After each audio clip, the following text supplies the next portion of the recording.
My name is Damien Lenord, and I've been smiling all my life, even when the world tried to tear it off my face. People used to say I was born lucky. I used to believe them. But luck is a cruel thing. It hides the rot beneath the surface, waiting for the right time to show its teeth. I've seen things most people would rather forget. I've heard the screams that echo long after the dead have gone quiet. I've buried memories deeper than graves, and still they crawl back up to whisper in my ear when the night gets too still. They say pain changes you, they're wrong.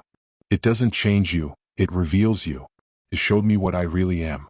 I remember the first time someone let me down, my father's shadow, long and trembling, falling across my bed as he promised he'd come back. He never did. Then my mother, too broken to love, told me to smile no matter what. If they see you smile, they'll never know they hurt you, she said. So I did. Even when they lied. Even when they bled. Even when the monsters came out of the walls. Now, I write this as a warning, or maybe a confession. Every horror you'll read in these pages is true. Every sound in the dark, every whisper, every face that smiled back at me when I was alone, they all happened. This is not just my story. It's my curse. And if you keep reading, it might become yours too. I grew up in a house that never slept. Even when the lights were off and the night pressed its cold hands against the windows, you could hear it, the creak of the floorboards like a tired breath, the slow groan of old wood shifting under invisible weight. It sounded alive, and sometimes I swore it was. My mother called it character. I called it hungry.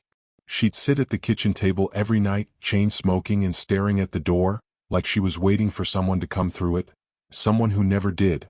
She never said his name, but I knew it was my father she saw in the smoke. And me? I stayed upstairs in the room with the cracked mirror and the wallpaper that peeled like shedding skin. That's where I first heard the laughter. It was faint at first, like a child giggling from far away.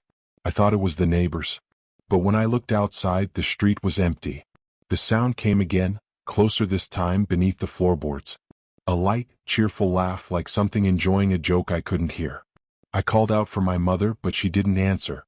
I heard the whisper instead. "Smile, Damien." The voice came from behind the mirror. I ran to the hallway, heart punching against my ribs, but the house went quiet. Only my breathing filled the dark. When I got the courage to go back, I saw it, a small handprint on the inside of the glass. Too small to be mine. That night I couldn't sleep. I watched the cracks on the ceiling form patterns, faces, teeth, eyes. I thought I saw the walls shifting with every breath I took. By morning, my mother was gone. Her chair still rocked at the table, a half-burnt cigarette dangling from the ashtray. And in the mirror upstairs, that tiny handprint had become a full palm, pressed flat, as if whoever was behind the glass was trying to get out. Morning didn't bring peace, only light, and that made the shadows clearer. The house felt heavier without my mother in it. Every room breathed differently, like it was waiting for me to make the wrong move. The kitchen smelled like cold smoke and iron. I told myself it was just the stove. But deep down I knew better. I searched for her everywhere. Her room, the porch, even outside in the backyard where the grass grew too high. Nothing. No footprints. No sound. Just the wind moving through the weeds, whispering my name in a voice that sounded almost like hers. When I went back inside, the mirrors were different. There weren't many, one in the hall, one in her room, and the one in mine. But that morning they didn't show what they were supposed to. The reflections lagged, like the glass was slow to remember who I was. My image twitched like I was flickering between moments.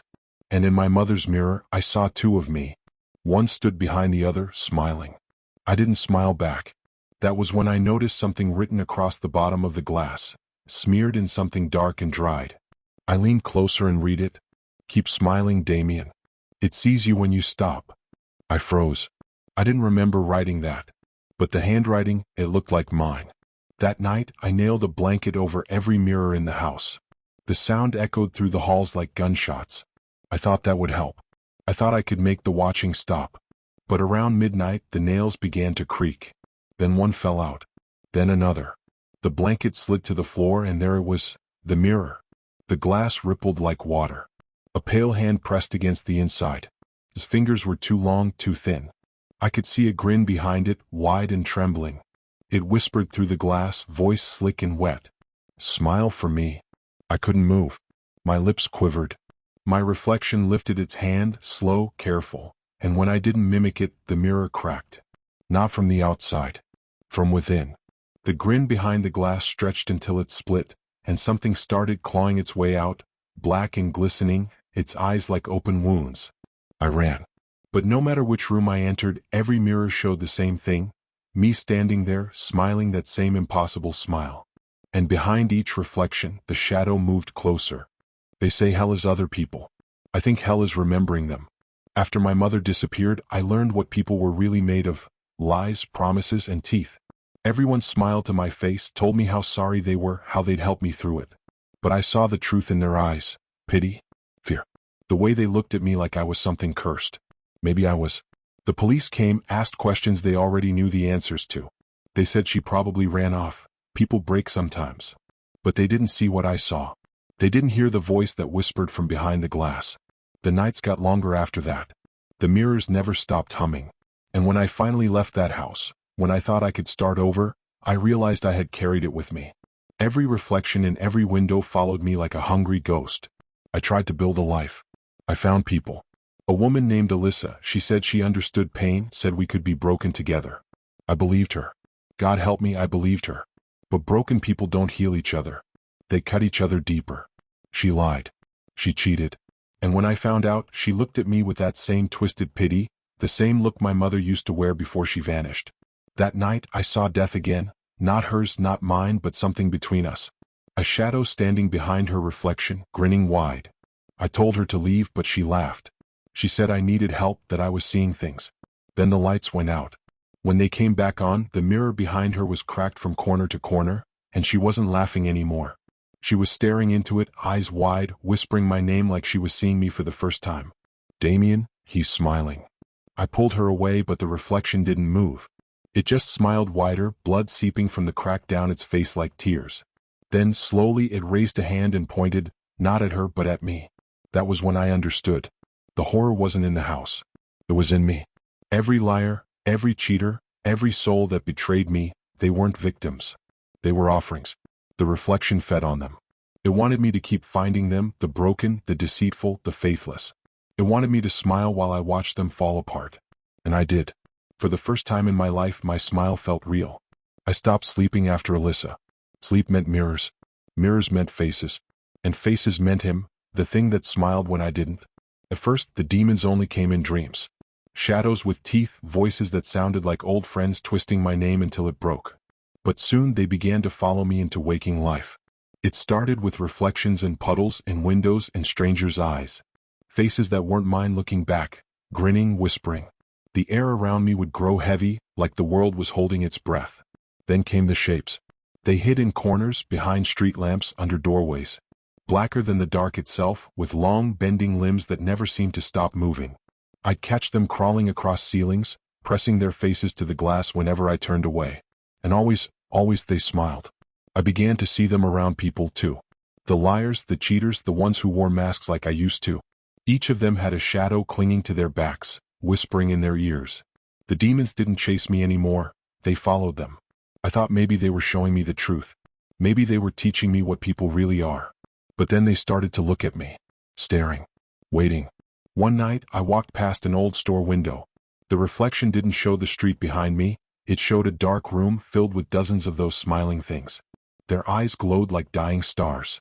One of them stepped forward and pressed its hand to the glass. It whispered in my own voice, "You brought us here, Damien. You smiled for too long." The glass rippled. The faces pressed closer, hundreds of them. Every lie I'd ever told, every person I'd ever lost, every moment I'd tried to pretend I was fine, all of them looking back, grinning the same way. The light above me flickered, and I saw them crawl out of the glow, thin, trembling shapes that smelled of smoke and sorrow. They didn't move toward me. They didn't have to. Because when I finally turned to run, I caught my reflection one last time. And I wasn't alone. Something stood behind me, tall, pale, its grin stretching past its face, and its hand was resting on my shoulder. I didn't scream. I just smiled. They call it madness. But madness doesn't whisper your name in the dark. Madness doesn't know your secrets. And madness doesn't wear your father's face. I didn't go back to that house for years. I told myself it was gone, swallowed by time, by dust, by memory. But it wasn't. It waited for me. When I finally stood before it again, the windows were black and hollow like open mouths. The front door hung crooked, groaning in the wind. And even from the road I could hear it breathing, that same long, tired exhale I remembered from childhood. I stepped inside. The air was thick, damp with the scent of decay and rain. Everything was just as I'd left it. The cigarette burns in the table, the cracked mirror at the top of the stairs. Only now the cracks had spread. They ran across the walls, the floor, the ceiling, like veins. And behind them, something pulsed. I called for my mother again, even though I knew there'd be no answer. But I was wrong. Her voice came from upstairs. Soft, distant. "Damien, come see what you've done." I followed it, trembling, every step slower than the last. The mirror in my old room was no longer cracked. It was whole. Too whole. Like new glass stretched tight over something alive. And then I saw them. Dozens of faces pressed against the inside, smiling, whispering, shifting. My mother. Alyssa. Strangers. All the ones I'd lost. All the ones who'd betrayed me. All trapped inside. Their eyes burned red in the reflection. One of them stepped forward. My father. He smiled the same smile I'd been wearing my whole life. "Family," he said. "You kept smiling. You kept feeding us." The glass rippled. I stumbled back, but the walls were already alive, breathing, laughing. Faces pushing through the plaster, their mouths opening in silent screams. The demons I'd seen in the world weren't strangers. They were pieces of them, of me. The house hadn't haunted us. We had haunted it. And then the reflection of myself, the one that had always smiled when I didn't, pressed its hands to the other side of the glass. It leaned close and whispered, "There's no difference anymore, Damien. You're one of us now." The mirror shattered, not outward, not inward, but everywhere. 1,000 reflections burst at once, each one showing a different version of me, each one smiling wider. The house filled with laughter. Not cruel, not mocking, just endless. And somewhere in it I started laughing too. Because maybe they were right. Maybe I'd never been alone at all. Hey, if you love powerful stories and thought-provoking books, you've got to check out Jeremy Tubbs on Amazon. Jeremy Tubbs is an incredible author with a huge catalog of works that dive deep into Black life, faith, personal growth, and real human experiences. His writing is heartfelt, inspiring, and full of insight, the kind of stories that stay with you long after you've turned the last page. Whether you're looking for something spiritual, reflective, or just beautifully written, Jeremy Tubbs delivers every time. Search Jeremy Tubbs on Amazon today and discover your next great read.